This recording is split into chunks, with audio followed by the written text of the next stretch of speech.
Hello, beautiful souls. How are you today?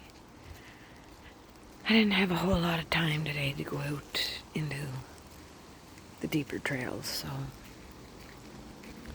And I was thinking about grief as I met a lady who is still grieving. I mean, you can grieve for years.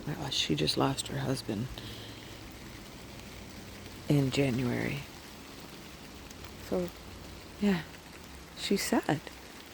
Well, she's allowed to be sad. So are you. That's an obvious grief. And that's a grief that we've all faced, a death. And we're allowed to grieve. How about the other grief? The grief of realizing that you never really had a childhood.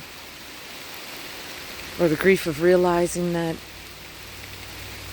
you've dropped so many parts of you in this past couple of years, or however long you've been healing. It could be the past couple of months.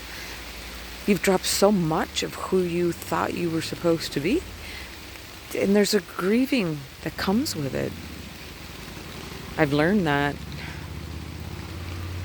I couldn't figure out why I was so sad all the time. It's because I'm grieving. And you're allowed to grieve. There's different types of grief.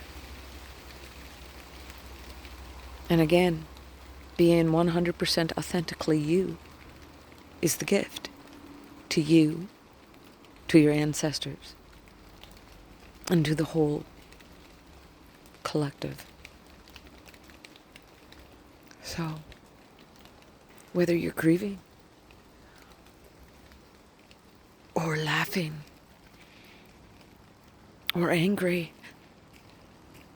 or just melancholy or anything in between, being 100% authentically you is spectacular. And I thank you. Ahom.